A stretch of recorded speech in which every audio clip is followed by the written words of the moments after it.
തെലുങ്ക് സിനിമകൾ ഡബ്ബ് ചെയ്തിട്ട് നമ്മുടെ കേരളത്തിൽ സൂപ്പർ ഹിറ്റ് ആവുന്നതൊക്കെ നമ്മൾ കാണാറുണ്ട്.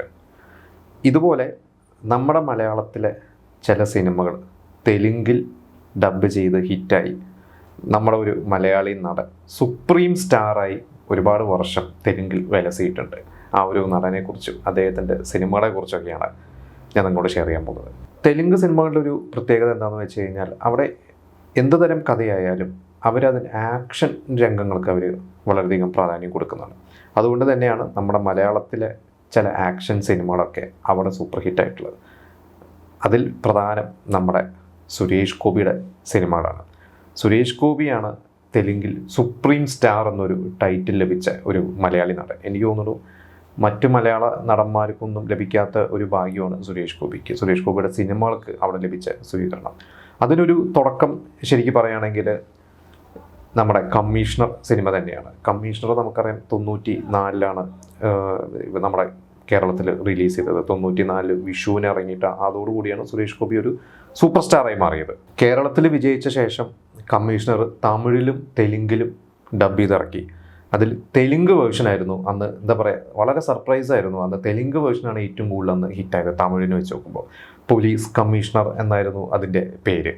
ആ ഒരു സിനിമ ഹിറ്റായതോടുകൂടി സുരേഷ് ഗോപിയുടെ മുമ്പത്തെ സിനിമകളൊക്കെ വീണ്ടും പൊടിയെട്ടിയെടുത്ത് വീണ്ടും ഡബ് ചെയ്തിട്ട് തെലുങ്കിൽ അവിടുത്തെ ഡിസ്ട്രിബ്യൂട്ടേഴ്സ് ഇറക്കാൻ തുടങ്ങി. അതിലൊരു പ്രധാന സിനിമയായിരുന്നു ഏകലവ്യൻ.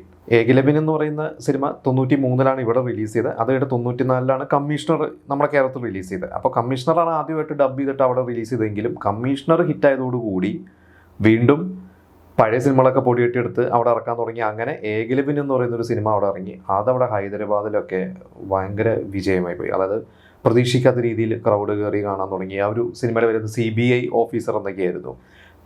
ഏകലവ്യനെ അവിടെ അക്സെപ്റ്റ് ചെയ്തു. അത് കഴിഞ്ഞപ്പോൾ മാഫിയ സിനിമ അവിടെ ഇറങ്ങി. അതും വൻ ഹിറ്റാവാൻ തുടങ്ങി. പിന്നെ സുരേഷ് ഗോപിയുടെ ആക്ഷൻ സിനിമകളൊക്കെ അവിടെ ഒരു മാർക്കറ്റ്. അതായത് പല ഡിസ്ട്രിബ്യൂട്ടേഴ്സും പറഞ്ഞിരുന്നത് ചിരഞ്ജീവി, നാഗാർജുന, രജനീകാന്ത്, കമൽഹാസൻ പോലെ ഒരു, അതായത് ഇവരൊക്കെ അന്ന് അത്യാവശ്യം ഇപ്പോൾ ചിരഞ്ജീവിയും നാഗാർജുനൊക്കെ തെലുങ്ക് ആക്ടേഴ്സാണ്. രജനി, കമലും ഒക്കെ തമിഴ് ആക്ടേഴ്സ് ആണെങ്കിലും അവരുടെ സിനിമകൾക്കും തെലുങ്കിൽ ഒരു മാർക്കറ്റ് ഉണ്ടായിരുന്ന പോലെ തന്നെ സുരേഷ് ഗോപിയുടെ സിനിമകൾക്കും അവിടെ ഒരു മാർക്കറ്റ് ഉണ്ടാവാൻ തുടങ്ങി.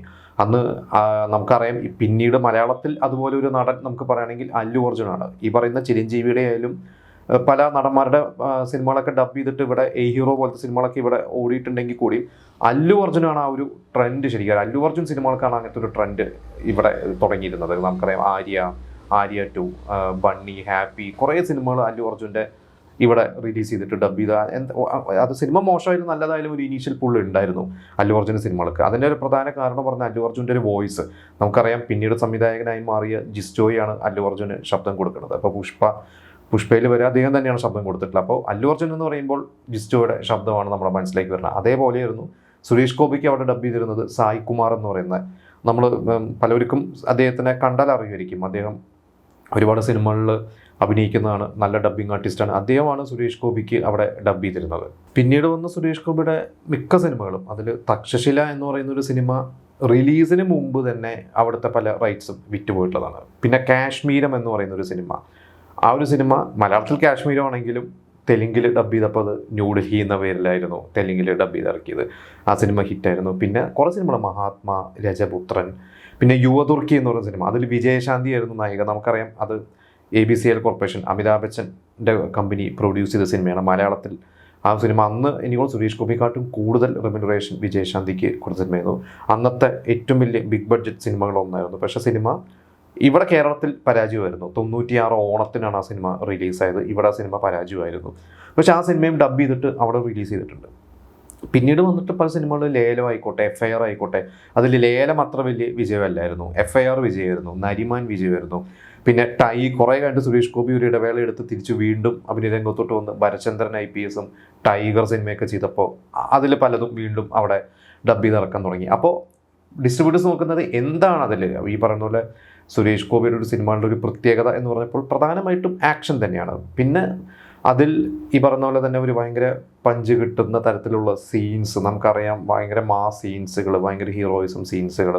പിന്നെ അതൊരു അങ്ങനെ ഒരു നമുക്ക് പറയുകയാണെങ്കിൽ ഇപ്പം നമുക്ക് മറ്റ് സിനിമകളൊക്കെ വെച്ച് നോക്കുമ്പോൾ ഇപ്പം നമുക്കൊരു ആറാം തമ്പുരാനോ നരസിംഹ പോലത്തെ ലാലേട്ടൻ്റെ സിനിമകളോ അല്ലെങ്കിൽ വെള്ളിയേട്ടൻ പോലത്തെ സിനിമകളൊക്കെ വെച്ച് നോക്കുമ്പോൾ സുരേഷ് ഗോപിയുടെ സിനിമകൾക്ക് അങ്ങനെ ഒരു എവിടെ വേണമെങ്കിലും ആ ഒരു സിനിമ ഏത് ഓഡിയൻസിനും കണക്റ്റ് ആവുന്ന തരത്തിലാണ് എനിക്കും പേഴ്സണലി തോന്നിയിട്ട്. ഇപ്പോൾ ഹൈവേ എന്ന് പറയുന്ന ഒരു സിനിമയൊക്കെ അത് ശരിക്കും കേരളത്തിലല്ല ഷൂട്ട് ചെയ്തിരിക്കുന്നത്, പക്ഷെ അത് എവിടെ വേണമെങ്കിലും നടക്കാവുന്ന കഥയായിട്ട് നമുക്ക്, അതായത് നമുക്ക് ഡബ് ചെയ്തിട്ട് ഏത് ഭാഷക്കാർക്കും കാണാൻ പറ്റും. ഇത് തന്നെയാണ് സുരേഷ് ഗോപിയുടെ ഒരു ആക്ഷൻ സിനിമയുടെ ഒരു പ്രത്യേകത. പോലീസ് സബ്ജക്ട്സ് ആയിക്കോട്ടെ, ആക്ഷൻ ഫൈറ്റ് സീൻസ് ആയിക്കോട്ടെ, നമുക്കത് ഏത് നഗരത്തിലായിക്കോട്ടെ, ഏത് ഗ്രാമപ്രദേശങ്ങളിലുള്ള ഏത് എന്താ പറയുക, തെലുങ്കിലെ ഹൈദരാബാദോ അല്ലെങ്കിൽ ആന്ധ്രാപ്രദേശിലോ ഉൾപ്രദേശത്തുള്ള ആൾക്കാരൊക്കെ അവർക്ക് കണക്ട് ചെയ്യാൻ പറ്റുന്നത് കൊണ്ട് തന്നെ ആയിരിക്കാം. പിന്നെ പല ഡിസ്ട്രിബ്യൂട്ടേഴ്സും പറയും മറ്റ് തെലുങ്ക് നടന്മാർക്ക് ഇല്ലാത്ത തരത്തിലുള്ളൊരു സ്ക്രീൻ പ്രസൻസ് ആണ് സുരേഷ് ഗോപിക്കുള്ളത്.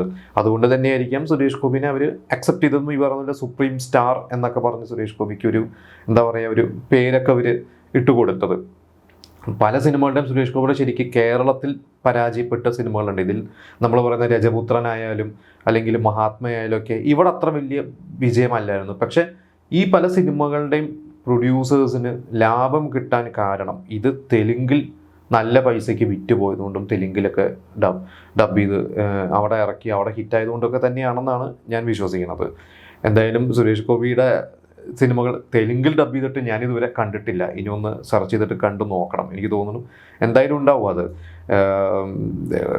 അവിടുത്തെ പല പോസ്റ്റേഴ്സൊക്കെ ഞാൻ പലപ്പോഴും ഗൂഗിളിൽ കണ്ടിട്ടുണ്ട്.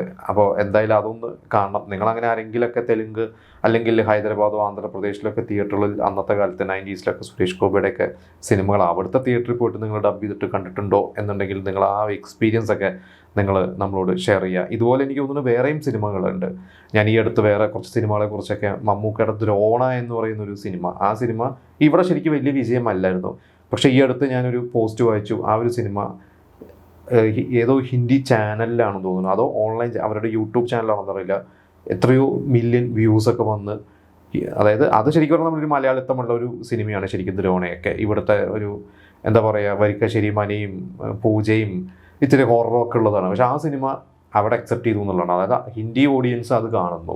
അപ്പോൾ എന്താണ് എന്നറിയില്ല നമുക്ക് ഇതിൻ്റെയൊക്കെ ഒരു എന്താ പറയുക, അവർക്ക് ഒരു കിക്ക് കിട്ടുന്നത്, ഒരു ഹരം കിട്ടുന്നത് എന്താണ് ആ ഒരു സാധനം എന്നുള്ളത് നമുക്ക് പലപ്പോഴും നമുക്ക് പ്രിഡിക്റ്റ് ചെയ്യാൻ പറ്റില്ല എന്തായാലും. അപ്പോൾ എന്തായാലും പറഞ്ഞ പോലെ സുരേഷ് ഗോപി സിനിമകൾ ഡബ് ചെയ്തത് നിങ്ങൾ കണ്ടിട്ടുണ്ടെങ്കിൽ നിങ്ങളത് നമ്മുടെ അഭിപ്രായങ്ങൾ നിങ്ങൾ നമ്മളോട് ഷെയർ ചെയ്യുക. നിങ്ങളുടെ എക്സ്പീരിയൻസ്, നിങ്ങൾ അന്ന് തിയേറ്ററിൽ പോയി കണ്ട ആരെങ്കിലും ഉണ്ടെങ്കിൽ ആ അനുഭവങ്ങൾ നിങ്ങൾ നമ്മളോട് ഷെയർ ചെയ്യാം.